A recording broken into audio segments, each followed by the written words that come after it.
ಎಲ್ರಿಗೂ ನಮಸ್ತೆ. Welcome to the journey of spiritual awareness. ಇವತ್ತಿನ ಒಂದು ವಿಡಿಯೋದಲ್ಲಿ ಬಹು ಮುಖ್ಯವಾದಂಥ ಒಂದು ವಿಡಿಯೋ. ಈ ರಿಸರ್ಚ್ ಟಾಪಿಕ್ ಏನಂತಂದ್ರೆ, ಮಂಗನಿಂದ ಮಾನವನೇ ಅಥವಾ ಮಾನವನೇ ಮಂಗನಾಗಿದ್ದ. ಕೆಲವೊಂದು ಸೈಂಟಿಫಿಕ್ ಎವಿಡೆನ್ಸ್ ಆಧಾರದ ಮೇಲೆ ನಾವು ಅದನ್ನು ಪ್ರೂವ್ ಮಾಡ್ತಾ ಹೋಗೋಣ. ಡಾರ್ವಿನ್ ವಿಕಾಸವಾದ ಏನು ಹೇಳ್ತೀವಿ ಅಂತಂದ್ರೆ, ಮಂಗನಿಂದ ಮಾನವ ಅಂತ ಹೇಳ್ತೀವಿ. ಅವರು ಅಬ್ಸರ್ವೇಷನ್ ಮಾಡಿದ್ರಂತೆ ಮಂಗನ ಬಿಹೇವಿಯರ್ ಮತ್ತು ಮನುಷ್ಯನ ಬಿಹೇವಿಯರ್ ಒಂದು ಸಿಮಿಲಾರಿಟಿಯನ್ನು ನೋಡಿದಾಗ ಅವ್ರೇನು ಕನ್ಕ್ಲೂಡ್ ಮಾಡಿದ್ರು ಅಂದ್ರೆ, ಮಂಗನಿಂದ ಮಾನವ ಆದ ಅಂತ ಅವರ ಒಂದು ಸಿದ್ಧಾಂತದಲ್ಲಿ ಹೇಳಲಾಗಿದೆ. ಹಾಗಾದ್ರೆ ವಾಸ್ತವಿಕತೆ ಅದಲ್ಲ. ಹಾಗೆ ಉಳಿದ ಸೈಂಟಿಸ್ಟ್ಗಳು ಬಂದು ಏನ್ ಮಾಡಿದ್ರು, ಅದನ್ನು ಪ್ರೂವ್ ಮಾಡಿದ್ರು ಮಂಗನಿಂದ ಮಾನವ ಆಗ್ಲಿಕ್ಕೆ ಸಾಧ್ಯ ಇಲ್ಲ. ಡಾರ್ವಿನ್ ಏನ್ ಮಾಡಿದ್ರು ಅಂತಂದ್ರೆ, ಒಂದು ಪ್ರಾಣಿಗಳ ಬಿಹೇವಿಯರ್ ಅನ್ನು ಅವರು ಅಬ್ಸರ್ವೇಷನ್ ಮಾಡಬೇಕಾಗ್ತದೆ. ಒಂದು ಸಿಮಿಲಾರಿಟಿಯನ್ನು ನೋಡಿದ್ರು ಕೆಲವೊಂದು ಪ್ರಾಣಿಗಳಲ್ಲಿ. ಅವಾಗ ಏನ್ ಮಾಡಿದ್ರು, ಕನ್ಕ್ಲೂಡ್ ಮಾಡಿದ್ರು ಮಂಗನಿಂದ ಮಾನವ ಆಗಿರ್ಬೇಕಂತ. ಅವಾಗ ಏನ್ ಮಾಡಿದ್ರಂತೆ, ಬೈಬಲ್ ಅನ್ನು ಓದ್ರು. ಬೈಬಲ್ ಓದಾಗ ಅವ್ರಿಗೆ ರಿಯಲೈಸೇಷನ್ ಆಯ್ತು, ಮಂಗನಿಂದ ಮಾನವ ಆಗ್ಲಿಕ್ಕೆ ಸಾಧ್ಯ ಇಲ್ಲ, ನನ್ನ ಹೇಳಿಕೆಗಳು ತಪ್ಪಾಗಿರ್ಬೋದು. ಇದಕ್ಕೆ ಏನ್ ಹೇಳ್ತಾರಂತಂದ್ರೆ, ಇದೊಂದು ರಿಸರ್ಚ್ ಮೆಥಡಾಲಜಿಲಿ ಟೆಂಟಿಟಿವ್ ಹೈಪೋಥಿಸಿಸ್ ಅಂತ ಹೇಳ್ತಾರೆ. ಟೆಂಟಿಟಿವ್ ಹೈಪೋಥಿಸಿಸ್ ಅಂತಂದ್ರೆ ಒಂದು ತಾತ್ಕಾಲಿಕ ಆನ್ಸರ್ ಕೊಡುವಂಥದ್ದು. ಇದು ಸರಿಯಾಗಿರ್ಬೋದು, ಇಲ್ಲದೆ ಇರ್ಬೋದು. ಅದಕ್ಕೆ ಟೆಂಟಿಟಿವ್ ಹೈಪೋಥಿಸಿಸ್ ಅಂತ ಹೇಳ್ತಾರೆ. ಹಾಗೆ ಅವರಿಗೆ ಡೌಟ್ ಆಯ್ತು ಅವರ ಒಂದು ಸಿದ್ಧಾಂತದ ಮೇಲೆ, ಇದು ಸುಳ್ಳು ಆಗಿರ್ಬೋದು ಅಂತ ಹೇಳಿ ಅವರು ಕನ್ಕ್ಲೂಡ್ ಮಾಡಿದ್ರು. ಯಾವಾಗ ಅಂತಂದ್ರೆ ಬೈಬಲ್ ಅನ್ನು ಓದಿದಾಗ. ಹಾಗಾದ್ರೆ ಸೈನ್ಸ್ ಅಲ್ಲಿ ಒಂದು ಲಾವ್ ಬರ್ತಿದೆ, ಯಾವ್ದಂತಂದ್ರೆ energy neither be created nor be destroy. ಇದಕ್ಕೆ ಸುಪ್ರೀಂ ಲಾವ್ ಅಂತ ಹೇಳ್ತಾರೆ ಸೈನ್ಸ್ ಅಲ್ಲಿ. ಅಂದ್ರೆ ಎನರ್ಜಿಯನ್ನು ಕ್ರಿಯೇಟ್ ಮಾಡ್ಲಿಕ್ಕೆ ಆಗಂಗಿಲ್ಲ, ಅದನ್ನು ಡಿಸ್ಟ್ರಾಯ್ ಮಾಡ್ಲಿಕ್ಕೂ ಆಗಂಗಿಲ್ಲ. ಹಾಗೆ ಮಂಗನಿಂದ ಮಾನವ ಆಗ್ಲಿಕ್ಕೆ ಸಾಧ್ಯ ಇಲ್ಲ. ಒಂದು ಕ್ವಶನ್ ಏನ್ ಅರೈಸ್ ಆಗುತ್ತೆ ಅಂತಂದ್ರೆ, ಹಾಗಾದ್ರೆ ಮಂಗ ಎಲ್ಲಿಂದ ಬಂತು? ಅದಕ್ಕೆ ಕೋಳಿ ಮೊದಲ ಮೊಟ್ಟೆ ಮೊದಲು? ಇದು ಇಲ್ಲಿ ತನಕ ಯಾರಿಗೂ ಆನ್ಸರ್ ಮಾಡ್ಲಿಕ್ಕೆ ಸಾಧ್ಯ ಇಲ್ಲ. ಅವ್ರು ಹೇಳ್ಬೋದು ಮೊಟ್ಟೆ ಮೊದಲು ಬಂತು. ಹಾಗಾದ್ರೆ ಮೊಟ್ಟೆ ಎಲ್ಲಿಂದ ಬಂತು? ಕೋಳಿಯಿಂದ ಬಂತು. ಹಾಗಾದ್ರೆ ಕೋಳಿಯಿಂದ ಬಂತು? ಮೊಟ್ಟೆಯಿಂದ ಬಂತು. ಆನ್ಸರ್ ಕೊಡ್ಲಿಕ್ಕೆ ಆಗಂಗಿಲ್ಲ. ಅಂದ್ರೆ ಇಲ್ಲಿ ಏನ್ ತೋರಿಸ್ತೀವಿ ಅಂತಂತಂದ್ರೆ, ಈ ನಾಟಕ ಎಟರ್ನಲ್ ಆಗಿದೆ, ಅವಿನಾಶಿ ಆಗಿದೆ. ಇಲ್ಲಿ ಯಾರು ಮೊದ್ಲು ಬಂದ್ರಂತ ಹೇಳಲಿಕ್ಕೆ ಆಗಂಗಿಲ್ಲ. ಆದಿನಿಲ್ಲ, ಮಧ್ಯನಿಲ್ಲ, ಅಂತೇನಿಲ್ಲ. ಇದು ಪುನಃ ಪುನಃ ರಿಪೀಟ್ ಆಗ್ತಾ ಇರ್ತಿತ್ತು ಈ ಒಂದು ನಾಟಕ. ಅಂದ್ರೆ ಇಲ್ಲಿ ಯಾವ್ದು ಮೊದ್ಲು ಹುಟ್ಟುಕೊಳ್ತು ಎಂಬ ಕ್ವಶನ್ ಬರಂಗಿಲ್ಲ. ಅದಕ್ಕೆ ಭಗವದ್ಗೀತೆಯಲ್ಲಿ ಒಂದು ಶ್ಲೋಕವನ್ನು ತೆಗೆದುಕೊಳ್ಳೋಣ. ಆತ್ಮ ಅವಿನಾಶಿ ಅಮರ, ಅದಕ್ಕೆಂದು ಸಾವಿಲ್ಲ. ಆ ಭಗವದ್ಗೀತೆಯ ಶ್ಲೋಕ ಏನ್ ಹೇಳ್ತೀವಿ ಅಂತ ಅಂದ್ರೆ, ನಯನಂ ಚಿನ್ನಂತಿ ಶಸ್ತ್ರಾಣಿ ನಯನಂ ದಹತಿ ಪಾವಕಃ ನ ಚೈನಯಂ ಕ್ಲೇದಯಂತ್ಯಾಪಃ ನ ಶೋಷಯತಿ ಮಾರತಃ. ಆತ್ಮನನ್ನು ಶಸ್ತ್ರಗಳಿಂದ ಕತ್ತರಿಸ್ಲಿಕ್ಕೆ ಸಾಧ್ಯ ಇಲ್ಲ, ಬೆಂಕಿಯಿಂದ ಸುಡ್ಲಿಕ್ಕೆ ಸಾಧ್ಯ ಇಲ್ಲ, ಗಾಳಿಯಿಂದ ಒಣಗಿಸ್ಲಿಕ್ಕೆ ಸಾಧ್ಯ ಇಲ್ಲ. ಅಂದ್ರೆ ಆತ್ಮ ಅವಿನಾಶಿ. ನಾನು ಹೇಳಿದ ಪ್ರಕಾರ ಒಂದು supreme law, energy neither be created nor be destroy. ಆತ್ಮನನ್ನು ಕ್ರಿಯೇಟ್ ಮಾಡ್ಲಿಕ್ಕೆ ಆಗಂಗಿಲ್ಲ, ಡಿಸ್ಟ್ರಾಯ್ ಮಾಡ್ಲಿಕ್ಕೆ ಆಗಂಗಿಲ್ಲ. ಯಾಕಂದ್ರೆ ಆತ್ಮ ಅವಿನಾಶಿ, ಎಲ್ಲಿಂದ ಹುಟ್ಟುಕೊಳ್ತಿ ಎಂಬ ಕ್ವಶನ್ ಬರಂಗಿಲ್ಲ. ಪುನರುಪಿ ಜನನಂ ಪುನರುಪಿ ಮರಣಂ. ಹುಟ್ಟಿದವನಿಗೆ ಸಾವು ನಿಶ್ಚಿತ, ಸತ್ತವನಿಗೆ ಜನನವು ನಿಶ್ಚಿತ. ಹಾಗಾದ್ರೆ ಡಾರ್ವಿನ್ ಒಂದು ವಿಕಾಸವನ್ನು ನೋಡಿದಾಗ ಎಷ್ಟೋ ತಪ್ಪುಗಳಿದ್ದಾವೆ ಅಂತ ಅಲ್ಲಿ ಗೊತ್ತಾಗ್ತದೆ. ಅವರು ಒಂದು ಜಸ್ಟ್ ಅಬ್ಸರ್ವೇಷನ್ ಮಾಡಿದ್ರು, ಅದು ರಿಯಾಲಿಟಿ ಅಲ್ಲ ಆಕ್ಚುಲಿ, ವಾಸ್ತವಿಕವಾಗಿ. ಹಾಗಾದ್ರೆ ನಾವು ರಿಯಾಲಿಟಿ ಚೆಕ್ ಮಾಡ್ಬೇಕಾಗ್ತದೆ, ಕ್ರಿಟಿಕಲಿ ಇವ್ಯಾಲ್ಯೂಯೇಟ್ ಮಾಡ್ಬೇಕಾಗ್ತದೆ, ರ್ಯಾಷನಲೈಸ್ ಮಾಡ್ಬೇಕಾಗ್ತದೆ. ತಾರ್ಕಿಕವಾಗಿ ನಾವು ಅದನ್ನ ಏನ್ ಮಾಡ್ಬೇಕಾಗ್ತಿದ್ರು, ಮಂಡನೆ ಮಾಡ್ಬೇಕಾಗ್ತದೆ. ಕೆಲವೊಂದು ಬ್ಲೈಂಡ್ ಫೇತ್ಗಳಿದ್ದಾವೆ, ಅದನ್ನ ನಾವು ಎಕ್ಸೆಪ್ಟ್ ಮಾಡ್ಕೊಳ್ಳಿಕ್ಕೆ ಆಗಂಗಿಲ್ಲ. ಡಾರ್ವಿನಿನ ಒಂದು ವಿಕಾಸವಾದ ಅದು ಸೈಂಟಿಫಿಕ್ ಅಲ್ಲ, ಅನ್ಸೈಂಟಿಫಿಕ್. ಯಾಕಂತಂದ್ರೆ ಕೆಲವೊಂದು ಕ್ವಶನ್ಗಳು ಅರೈಸ್ ಆಗ್ತವೆ. ಹಾಗಾದ್ರೆ ಮಂಗನಿಂದ ಮಾನವ ಆಗ್ಬಿಟ್ರೆ ಮಂಗಗಳು ಎಲ್ಲಿಂದ ಬಂದ್ರು?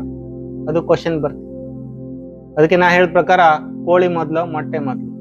ಹಾಗಾದ್ರೆ ಎಲ್ಲಾ ಮಂಗಗಳು ಮಾನವರಾಗ್ಬಿಟ್ರೆ ಉಳಿದ ಮಂಗಗಳು ಏನ್ ಮಾಡ್ತಾ ಇದ್ದಾವೆ? ಹಾಗೆ ಇದ್ದಾವೆ, ಅದು ಇನ್ನು ಮಾನವರಾಗಿಲ್ಲ. ಅದು ಒಂದು ಕ್ವಶನ್ ಬರ್ತಿದೆ. ಆಮೇಲೆ ಅಮೀಬಾ ಅಂತ ಹೇಳಿದ್ರು, ಏಕಕೋಶ ಜೀವಿ. ಫಸ್ಟ್ ಅಮೀಬಾ ಹುಟ್ಟುಕೊಳ್ತು, ಆಮೇಲೆ ಈ ರೀತಿ ಡೆವಲಪ್ಮೆಂಟ್ ಆಗ್ತಾ ಹೋಗುತ್ತೆ ಅಂತ ಹೇಳ್ತಾರೆ. ಎವಲ್ಯೂಷನರಿ ಥಿಯರಿ ಅಂತ.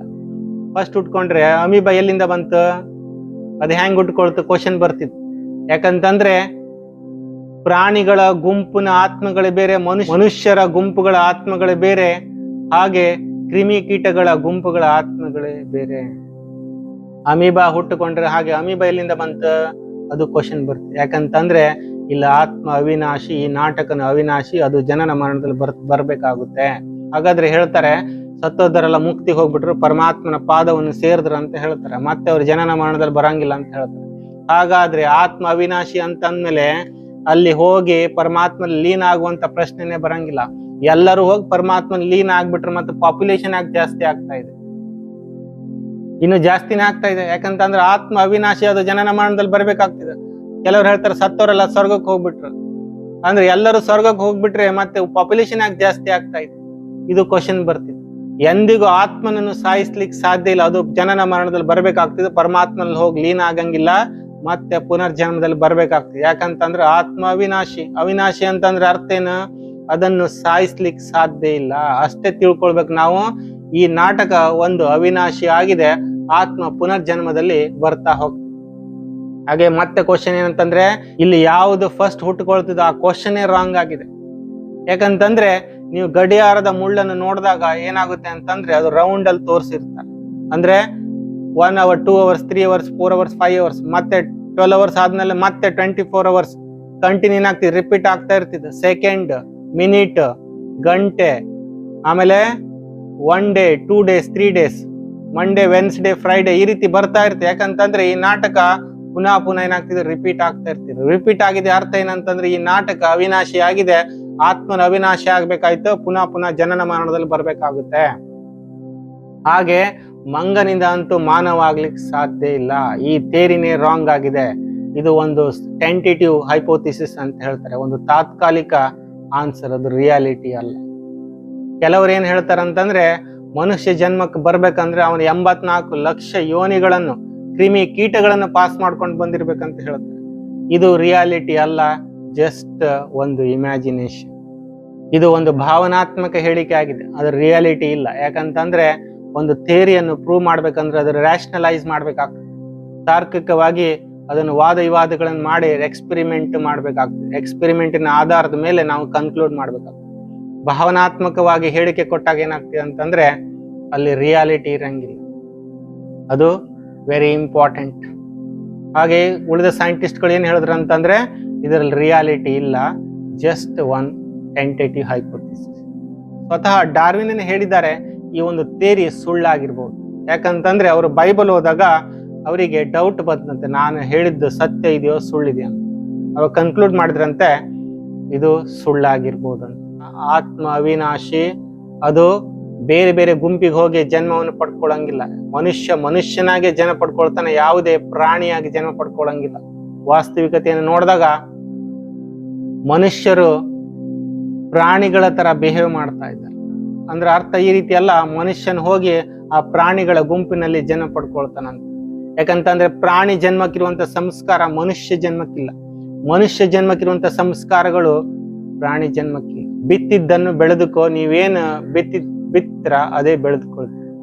ಹಾಗೆ ಇಲ್ಲಿ ಕರ್ಮ ಫಿಲಾಸಫಿಯನ್ನು ನೋಡಿದಾಗ, ಅಬ್ಸರ್ವೇಷನ್ ಮಾಡಿದಾಗ ಮನುಷ್ಯನಾಗೆ ಜನ್ಮ ಪಡ್ಕೊಳ್ತಾನೆ. ಯಾಕಂತಂದ್ರೆ ಅವನು ಶಿಕ್ಷಣ ಅನುಭವಿಸ್ತಾ ಇದ್ದಾನೆ ಆಲ್ರೆಡಿ ಮನುಷ್ಯ ಜನ್ಮದಲ್ಲಿ. ಹಾಗಾದ್ರೆ ವಾಸ್ತವಿಕತೆಯನ್ನು ನೋಡಿದಾಗ ಪ್ರಾಣಿಗಳು ನಮ್ಗಿಂತ ಎಷ್ಟೋ ಬೆಟರ್. ಅವ್ರಿಗೆ ಅಷ್ಟು ಕರ್ಮ ಫಿಲಾಸಫಿ ಡೀಪ್ ಆಗಿರಂಗಿಲ್ಲ, ಸ್ವಲ್ಪ ಅನುಭವ ಮಾಡ್ತಾವೆ, ಮನುಷ್ಯರ ತರ ಅನುಭವ ಮಾಡಂಗಿಲ್ಲ. ಯಾಕಂತಂದ್ರೆ ನೀವು ಜಾಸ್ತಿ ಪಾಪಗಳನ್ನು ಮಾಡಿದಾಗ ಪ್ರಾಣಿ ಜನ್ಮಕ್ಕೆ ಹೋದಾಗ ಮತ್ತೆ ಪಾಪದ ಕರ್ಮ ಶಿಕ್ಷೆ ಏನಾಗ್ತಿಲ್ಲ, ಶಿಕ್ಷೆ ಏನಾಗ್ತಿಲ್ಲ ಕಡಿಮೆ ಆಗ್ತದೆ. ಯಾಕಂತಂದ್ರೆ ಪ್ರಾಣಿಗಳಿಗೆ ಅಷ್ಟು ಅನುಭವ ಮಾಡ್ಲಿಕ್ಕೆ ಅಂತ ಪಾವರ್ ಇರಂಗಿಲ್ಲ, ಕರ್ಮ ಭೋಗ ಬಂದು ಕೇವಲ ಮನುಷ್ಯನಿಗೆ ಆಗ್ತದೆ ಮಾತ್ರ. ಅದಕ್ಕೋಸ್ಕರ ಮನುಷ್ಯನಾಗೆ ಜನ್ಮ ಪಡ್ಕೊಳ್ತಾನೆ, ಮಂಗನಿಂದ ಮಾನವ ಆಗ್ಲಿಕ್ಕೆ ಸಾಧ್ಯ ಇಲ್ಲ. ಯಾಕಂದ್ರೆ ಭಗವದ್ಗೀತಾನೆ ಹೇಳ್ತಿದ್ದೋ, ಇದು ಸೈಂಟಿಫಿಕ್ ಶ್ಲೋಕಗಳು, ಇದನ್ನು ನೀವು ರಿಸರ್ಚ್ ಮಾಡಿ ಪ್ರೂವ್ ಮಾಡ್ಬೋದು. ಸೊ ನೋಡಿದ್ರಲ್ಲ ಯಾವ ರೀತಿ ನಾವು ಸೈಂಟಿಫಿಕ್ ಆಗಿ ಹೋದಾಗ ಈ ಒಂದು ಸಿದ್ಧಾಂತ ಮಂಗನಿಂದ ಮಾನವ ನಾವೇನ್ ಮಾಡ್ಬೋದು, ಸುಳ್ಳಂತ ಪ್ರೂವ್ ಮಾಡ್ಬೋದು. ಇನ್ನು ಹೆಚ್ಚಿನ ಮಾಹಿತಿ ಬೇಕಂತಂದ್ರೆ ಬ್ರಹ್ಮಕುಮಾರಿಸ್ಗೆ ಹೋಗಿ ವಿಸಿಟ್ ಮಾಡಿ, ಅಲ್ಲಿ ನಿಮ್ಗೆ 7 days ಕೋರ್ಸ್ ಕೊಟ್ಬಿಟ್ಟು ನಿಮ್ಗೆ ಮೆಡಿಟೇಷನ್ ಹೇಳ್ಕೊಡ್ತಾರೆ. ಈ ನಾಲೆಜ್ ಎಲ್ಲ ನಿಮ್ಗೆ ಏನಾಗ್ತದೆ, ಕ್ಲಿಯರ್ ಆಗ್ತದೆ. ಈ ವಿಡಿಯೋ ನಿಮ್ಗೆ ಇಷ್ಟ ಆದ್ರೆ ಲೈಕ್ ಮಾಡಿ, ಶೇರ್ ಮಾಡಿ, ಸಬ್ಸ್ಕ್ರೈಬ್ ಮಾಡಿ. Thank you all. ನಮಸ್ತೆ.